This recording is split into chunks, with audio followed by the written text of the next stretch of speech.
Okay, thank you very much. It's a honor, great honor, to have a friend of mine who we've become very friendly over the last number of years. We knew each other before, but Mark is the head of NATO, Mark Rutte, Secretary General of NATO, highly respected by everybody that knows him, but in particular the European countries. They have great reliance on him, and he's done a fantastic job. And we had a tremendous meeting, I guess it's about a month ago, and I think Mark will tell you that it was really perhaps more important the date of November 5th. That was the election day. Maybe that was the most important, because we made tremendous progress together. And one of the reasons that you're here today is to hear that we are very unhappy, I am, with Russia, but we'll discuss that maybe a different day. But we're very, very unhappy with them, and we're going to be doing very severe tariffs if we don't have a deal in 50 days. Tariffs at about 100%. You'd call them secondary tariffs. You know what that means. But today we're going to talk about something else. And as you know, we've spent $350 billion approximately on this war with Russia and Ukraine, and would like to see it end. It wasn't my war, it was Biden's war. It's not my war. I'm trying to get you out of it. And we want to see it end. And I'm disappointed in President Putin, because I thought we would have had a deal 2 months ago, but it doesn't seem to get there. So based on that, we're going to be doing secondary tariffs if we don't have a deal in 50 days. It's very simple. And they'll be at 100%. And that's the way it is. That can be more simple. It's just the way it is. I hope we don't have to do it. But regardless, we are going to be we make the greatest military equipment in the world, whether it's missiles. You saw that recently in Iran, the way those planes flew in. They had every single, 14 bombs hit every target.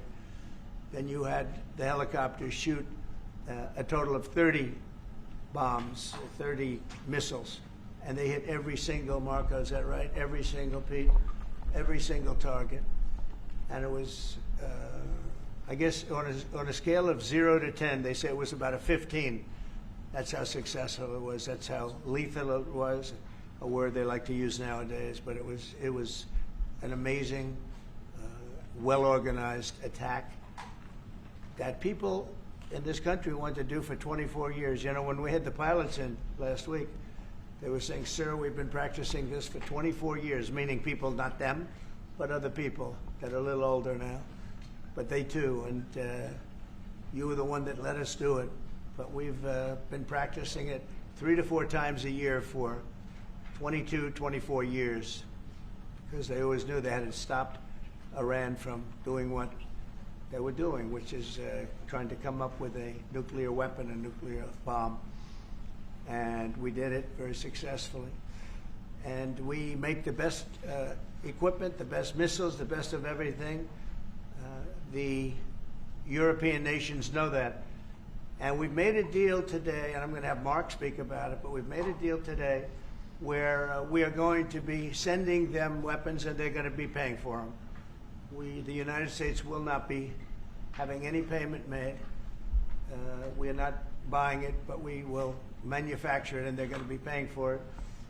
Our last meeting of a month ago was very successful in that they agreed to 5%, which is more than $1 trillion a year, so they have a lot of money. And these are wealthy nations.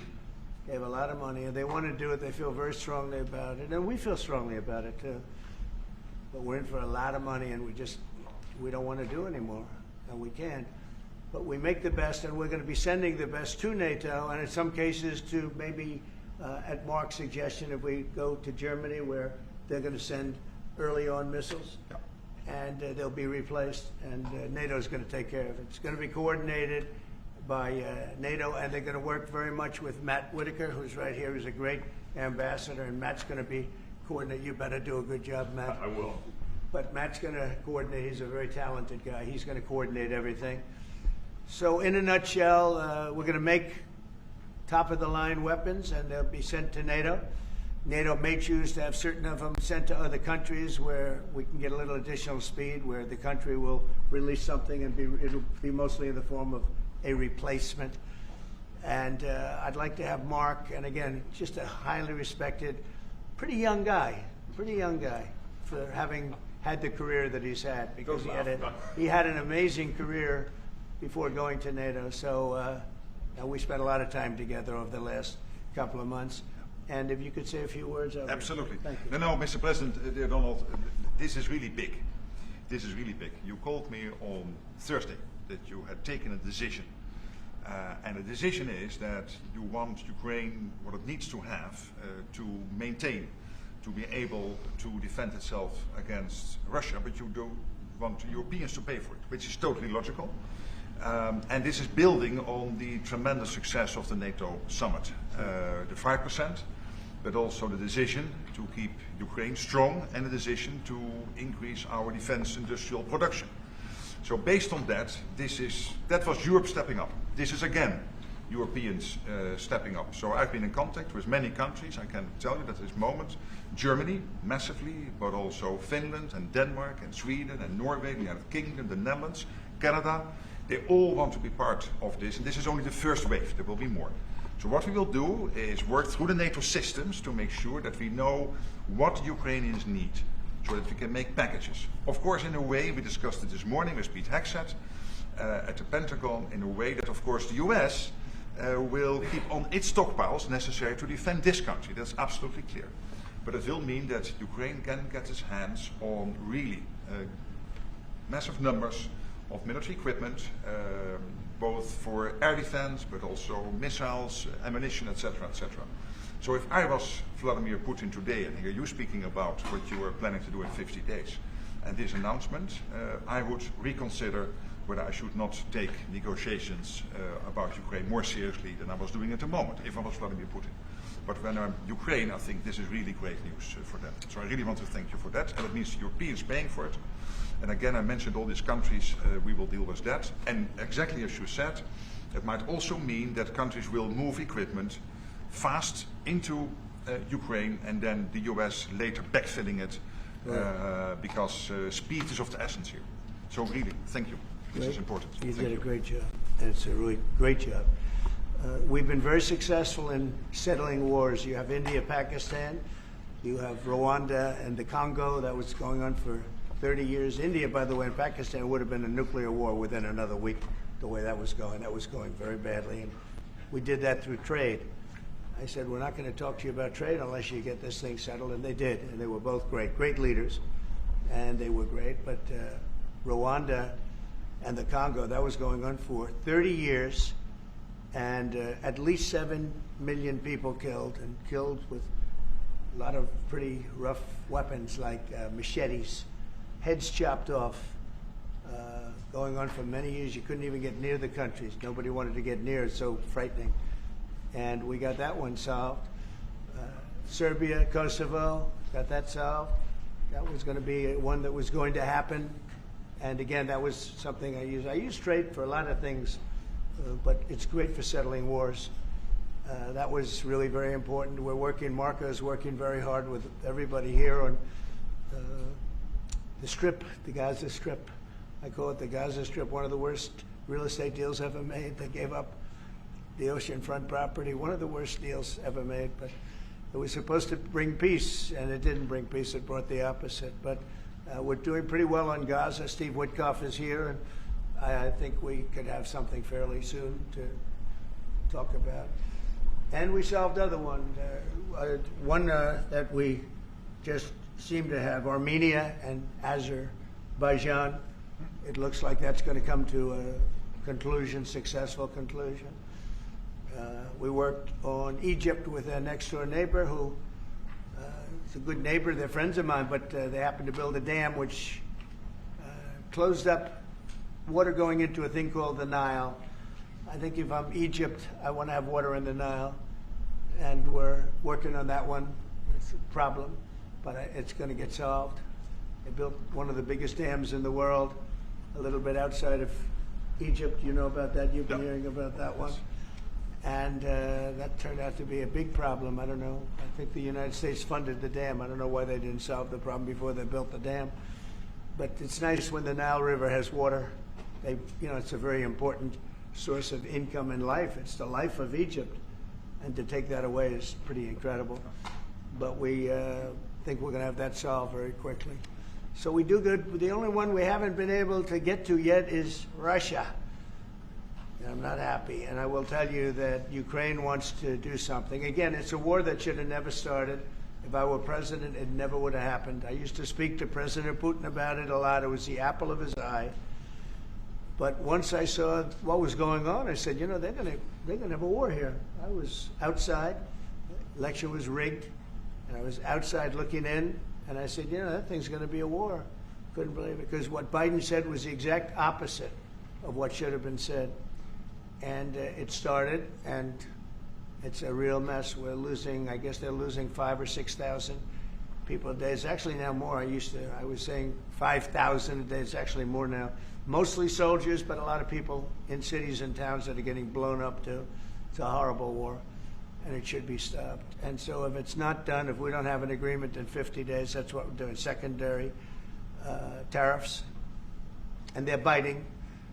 And I hope we don't get to the point where we do, but I've been hearing so much talk. It's all talk. It's all talk, and then missiles go into Kiev and kill 60 people. It's got to stop. It's got to stop. But the purpose of this is to say that this is a very big deal we've made. This is billions of dollars worth of military equipment is going to be purchased from the United States, going to NATO, et cetera. And that's going to be quickly distributed to the battlefield. Ukraine will take it up. And, you know, say what you want about Ukraine. When the war started, they had no chance. And they still would have had no chance if the equipment, they had the best equipment. Because we do make the best planes and missiles, and we make the best military equipment in the world by far. And we have new things coming out that are beyond belief. And I'm very excited about the Golden Dome. It's going to give us very strong protection. We've already started that. But they had courage, because somebody has to use that equipment. And they fought with tremendous courage, and they continue to fight with tremendous courage. But they don't have, they're losing on equipment, and Russia's really taken a very positive, very strong, I mean, what they've done the last couple of weeks. Without military reasons. So what they are doing is 700 drones a day, missiles, bombing cities. This is not because of military goals. It is just creating panic, keeping people out of their sleeps, hitting towns. It's really terrible, and it is meaning a lot of people lose their lives, but also the infrastructure, whole cities being they're destroyed. wiping out the electric. It's going to take years to rebuild it. That's going to be the next problem. Because, but that's going to take a long time. Many of the cities are knocked down to the ground. Many of the people have left, but many have stayed. I don't know. They actually stay. And most have stayed. Actually, it's incredible that they stay, and knowing that a missile could be hitting your apartment house, and your apartment house that you're sitting in could collapse on top of you. And they do very heavy construction. They don't use rebar. They do very thick concrete construction. Those are heavy buildings, big buildings. And heavy buildings, and they collapse like they're made out of paper. It's unbelievable to see this happening with people, so many people being killed. So we think we're going to make progress, and we hope we're going to make progress. In the meantime, we're going to get you good service on what you need.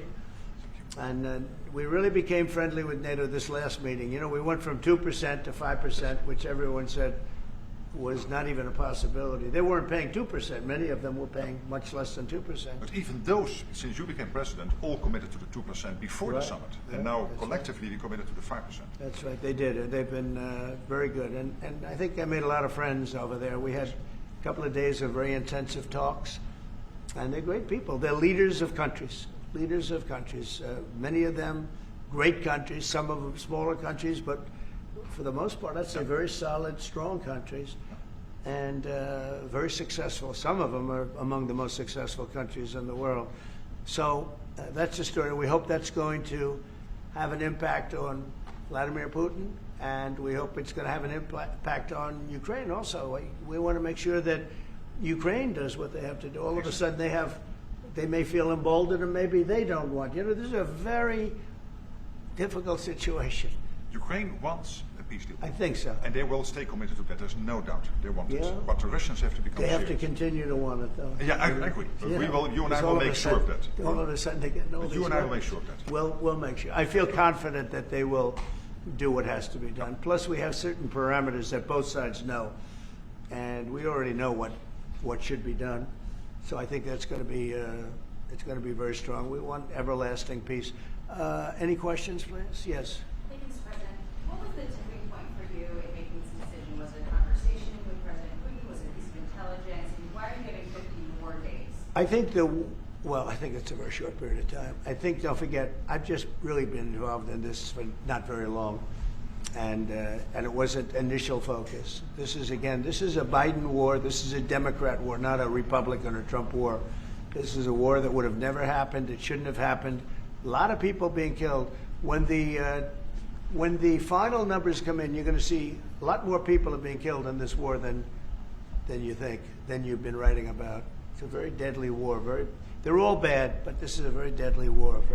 The numbers are going to be far greater. When an apartment house comes down, and they say 2 people were slightly injured. No, many people were killed. And those numbers will be at some point accurately reported. So far, they're not. It's a deadly war. I think that you're just going to see. I think you're going to see strong movement. I hope so. I hope so. You know, the secondary tariffs are very, very powerful. What about the tariffs that the Republicans in the House and the Senate have raised? Yeah, 500%. sure. Why are you doing 100%? Well, the Republicans are moving very strongly in the Senate, giving us total control of it. But I'm not sure we need it, but it's certainly good that they're doing it.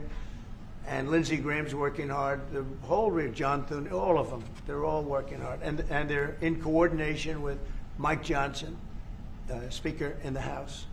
And I think they've actually crafted a pretty good piece of legislation. It's probably going to pass very easily, and that includes Democrats.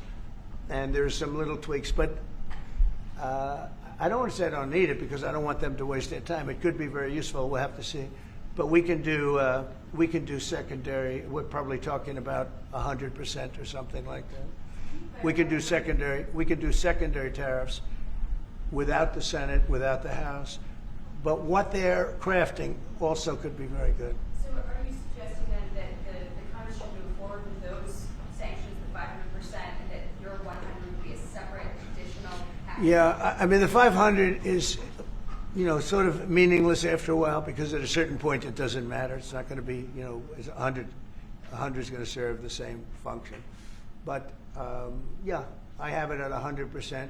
They may have it, I don't know what they're going to end up with. They may have it at 100 too. They may have it at 500. But they're doing some good work in the House, and I think in the House and the Senate. And as you know, they're coordinated, and they can have it done quickly. They said they'll have it as quickly as I need it. So we'll see. We're talking to him. In fact, John Thune's coming over later on to talk. Yeah, he's gonna come over and talk. Mr. President, isn't your view that Vladimir Putin is characterized his dedication? What? Isn't your view that Vladimir Putin Did he misguide us? Did not clarify his intention Yeah. to a peace deal? Well, And what happens now in the next phase? you're going to see. I mean, we're going to go for a period of time. Maybe he'll start negotiating. And I think I felt, I don't know about you, Mark, but I felt that we had a deal about 4 times. Mm-hmm. And here we are, still talking about And he making didn't a deal. send serious people to the negotiations. So I remember that you were able, with Marco Rubio and with Steve Witkoff, to get these talks going in Istanbul. Yep. I remember I was myself in Turkey for NATO business in May, and we really put pressure on the Ukrainians to send a senior team into Istanbul, and they did. But then the Russians came up with this historian explaining history of Russia since 1250. We thought, and I thought, we should have had a deal done a long time ago. But it just keeps going on and on and on, and every night people are dying. A lot of people, a lot of Russian soldiers are dying, by the way, and a lot of Ukrainian soldiers too. But a lot of Russian soldiers are dying. 100,000 Russian soldiers since 1st of January. Since January, 100,000 Russian soldiers dead since January. So if anybody in Moscow is listening to this, Again, 100,000 dead Russians since January. This is what President Putin is doing at the moment. Yeah, please. Will these be Patriot missiles specifically or Patriot batteries that you're planning? Everything. It's everything. It's Patriots. It's all of them. It's a full complement with the batteries. Yeah. When do you expect them to arrive? Well, we're going to have some come very soon, within days, actually, because a couple of the countries that have Patriots are going to swap over and will replace the Patriots with the ones they have, and Matt will coordinate with NATO. But so it's going to be, they're going to start arriving very soon. And this afternoon, Boris Pistorius, the German defense minister, is visiting Pete Hegseth, the Secretary of Defense, and we'll discuss also, I think, on this whole Patriot thing. Norway is involved, so that's on the Patriots, but this whole deal is also about missiles, about ammunition, so it's broader than Patriots. We have one country that has 17 Patriots getting ready to be shipped. They're not going to need them for them. So we're going to work a deal where the 17 will go, or a big portion of the 17 will go to the war side. Mr. President. And that can be done very quickly. Mr. President. Mr. President. Yeah, please. Could this transaction with NATO be viewed as a step towards achieving peace, letting Putin know that now Zelensky has a little bit more powerful tools in his tool chest, and maybe that brings him to the table to achieve peace? So I know that you want to do that. Brian, that's what we've been saying. I think you might have expressed it better if you want to know the truth. That's exactly what That was a summary. That was a nice summary. I think he's done better than us. He's a very good guy, I can tell you that. But no, it's well said. Yeah, I think this is a chance at getting peace. Or it's just going to be the same thing. And I have to tell you, Europe has a lot of spirit for this war. A lot of people, when I first got involved, I really didn't think they did, but they do. And I saw that a month ago when you were there, many of you were there. The level of esprit de corps, spirit that they have is amazing. They really think it's a very, very important thing to do, or they wouldn't be doing it. Look, they're agreeing to, they're paying for everything. We're not paying anymore. We have an ocean separating us. I said, we have a problem. We make the best stuff, but we can't keep doing this. And Biden should have done this years ago. He should have done it from the beginning, but he didn't. He didn't know he was there. This guy, what a horrible job they did for this country. And I just hope between the border and this and so many other, inflation, what a horrible administration. The worst administration in history, in my opinion. It's not my opinion. I think it's everybody's opinion. But this is something that shouldn't have happened, and we're going to see if we can end it. If I can follow up. I do want to make one statement. Again, I said it before. This is not Trump's war. We're here to try and get it finished and settled and whatever. Because nobody wins with this. This is a loser from every standpoint. But from day This one, was Biden, and this was other people. And it's very sad. It's a very sad situation. This gentleman's doing a great job.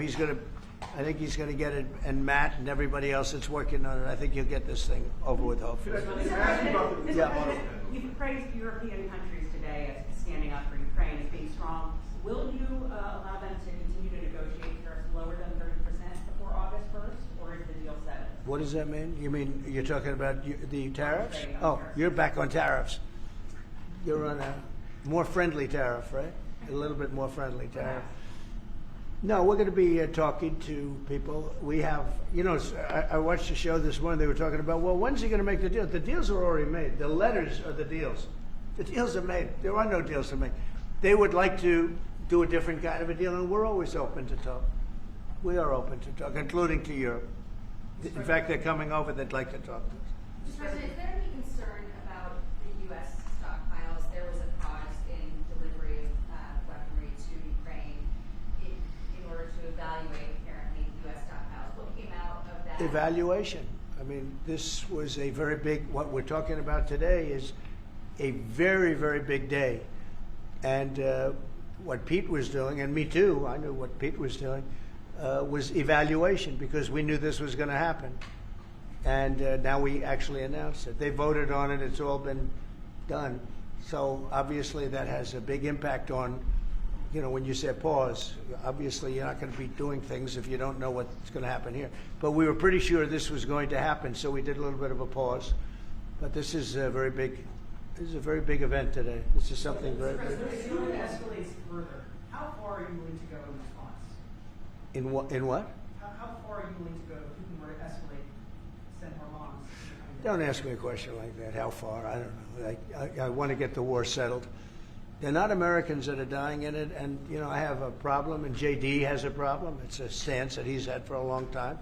They're not Americans dying, but there are a lot of people dying, and on something that should be able to be settled, and we all agree with that. This group of people, that, you know, we want to defend our country, but you know, ultimately, having a strong Europe is a very good thing. It's a very good thing. So I'm okay with that. Yeah, please, in the back. Yeah, is there a ceiling on what the Europeans are willing to pay for? And it sounds like, well, are you ruling out the U.S. paying from the additional weapons to withdraw that authority?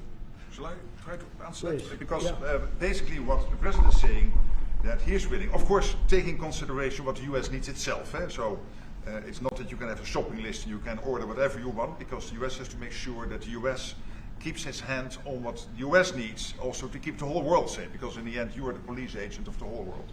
You are the most powerful nation on earth, the most powerful military on earth. But given that, the US has decided to indeed massively supply Ukraine with what is necessary through NATO. Europeans 100% paying for that. And what we have been doing over the last couple of days is talking with countries, and I just mentioned the ones who in the first wave immediately said, we want to chip in. And then you are really talking about big numbers. Take Germany visiting today. They are really talking about big numbers. Can we get some clarity? I will say that I spoke with Germany, spoke with most of the larger countries, and they are really enthusiastic about this. They want to, and you know, they're willing to go very far. I will tell you, you know, as per your question, how far would I go? They want to go very far. They don't want this to happen. That's why I think from Putin's standpoint, it would really be good. He gets the country, his economy is doing very poorly, and he's got to get his economy back. He's got to save his economy. He could save his country in a sense, but the economy can be destroyed. He's destroyed a lot of countries over the years. He wants to get that economy back. And, you know, he's got a great country for trading and other things. If they could use the assets instead of war, he's got some tremendous potential. That's what I would say. How did you deliver this news to Putin, sir? Say? How did you tell Putin this was coming? I speak to him a lot about getting this thing done. And I always hang up and say, well, that was a nice phone call. And then missiles are launched into Kiev or some other city. And I said, it's strange. And after that happens 3 or 4 times, you say, the talk doesn't mean anything. My conversations with him are always very pleasant. I say, isn't that a very lovely conversation? And then the missiles go off that night. I go home, I tell the First Lady, you know, I spoke to Vladimir today. We had a wonderful conversation. She said, oh, really? Another city was just hit. So it's like, look, he's, I don't want to say he's an assassin, but he's a tough guy. It's been proven over the years. He's fooled a lot of people. He fooled Bush. He fooled a lot of people. He fooled Clinton, Bush, Obama, Biden. He didn't fool me. But what I do say is that at a certain point, you know, ultimately talk doesn't talk. It's got to be action. It's got to be results. And I hope he does it. It's potentially such a great country to be wasting so many people on this and the money. And look at what's happened to his economy. Look at what's happened. So, And with the threat in 50 days, Yeah. the economy will be hit It's, very hard. I mean, look, I hope he's going to do it. He knows the deal. He knows what a fair deal is. If there is such a thing as a fair deal, there's no winners here. This is a loser. This is a loser. And I dealt with him from the beginning. And it wouldn't have happened, but I will say Ukraine was the apple of his eye. We talk about it. It was the apple of his eye, but it wasn't going to happen. And he understood that. It wasn't going to happen. And then I noticed, after I was out, I noticed soldiers forming at the border. Yeah. And then I heard horrible, stupid things being said from the other side. And I said, they're really handling it very, very wrong. It's a shame. Yeah. Can I say Yeah, please. one thing, and that is about President Trump, because you came in office in January. On the 12th of February, you had your first phone call with Putin. I think you did exactly what I hope you would do. That is breaking the deadlock, starting the conversation, because you have to test him. I know Putin very well from the days when I was Prime Minister in the Netherlands. You have to test him. And you did this, and you really gave him a chance to be serious, to get to the table, to start negotiations. Steve Witkoff, Marco Rubio, we all tried to help you. But you've now come to a point where you say, well, hey. We actually thought we had have to get probably serious. 4 times a deal. Yeah. I mean, you Exactly. would call and you said, Yeah. this looks good. Yeah. And then the deal wouldn't happen because bombs would be thrown out that night and you'd say, we're not making any deals. It was like, But it's you very- breaking the deadlock was crucial because you had to start that process. And you were the only one who was able to do that. I think we'll get it done. Do you think he's reasonable enough to negotiate? Yeah, I think we're going to get it done. I think, look, this is a very powerful situation. You have very wealthy countries buying the best equipment in the world. And we have the best equipment in the world. We make equipment like no other. You know, our submarines, nuclear submarines, are so powerful. They're the most powerful weapon ever built. And we have the best in the world they're 20 years behind, 25 years behind us. We have the greatest equipment anywhere in the world. I just hope we don't have to use it. Yeah, please. Thank you, Mr. President. On a separate topic here, President Biden, of all people, spoke to the New York Times over the weekend. He did not speak to them on the record during his time in office at all, but spoke to them recently. And he defended his use of the autopen and said that he signed off on every decision. But at the same time, the Times reports that he did not individually approve each name for the categorical pardons that applied to large numbers of people. What are your take on that? Any new revelations from Well, I mean, you're talking about the auto pen. Look, the auto pen, I think, is maybe one of the biggest scandals that we've had in 50 to 100 years. This is a tremendous scandal. And I know the people on the other side of the, see that desk, that Resolute desk? Unfortunately, he used it before me. But, you know, we have our choice of 7 desks. They're all beautiful. But I chose the Resolute, and so did he, unfortunately. But the people on the other side of the Resolute desk, I know them. Lisa, the whole group, and they're no good. They're sick people. And I guarantee he knew nothing about what he was signing. I guarantee it. So they're going to figure it out, and we'll see what happens. But to me, the auto pen, you know, you elected president. You know what the auto pen is supposed to do? Sign thousands of letters from young people that write. We get thousands of letters a week, Susie, right? Thousands. I mean, tens of thousands sometimes. I look at a room, there's a room where we have many, many people working, responding and sending letters back. That's what an auto pen's supposed to be. To write to a young 7-year-old boy that writes to the president and he wants to be president someday and he loves America. That's what the auto pen's supposed to be. It's not supposed to be for signing major legislation and all of the things. No, the auto pen, and I doubt he knew. I doubt they even spoke to him about it. I think they had, it's called a freewheeling auto pen. Like, Biden was never for open borders. Biden was never for transgender for everyone. So I don't think I think the radical left people that took over the White House, and if I didn't win, our country was finished. You know, when I was in, and I said this a couple of times, I hope I don't bore you with it, but when I was in Saudi Arabia, I was in Qatar, I was in UAE, and then I met with all of your leaders, Yes. including you, a great leader. He's now the leader of many countries, not just No. But I met with a lot of leaders over the Yeah. last 2 months in the Middle East and all of the NATO countries. And I will tell you, they had one common phrase. They thought America was dead 1 year ago, and today they say, and they all say it, and I hope you'll back me up in this. But they say now it's the hottest country anywhere in the world. It is. Look at our numbers. Look at the numbers we made. You see, we made $25 billion last month.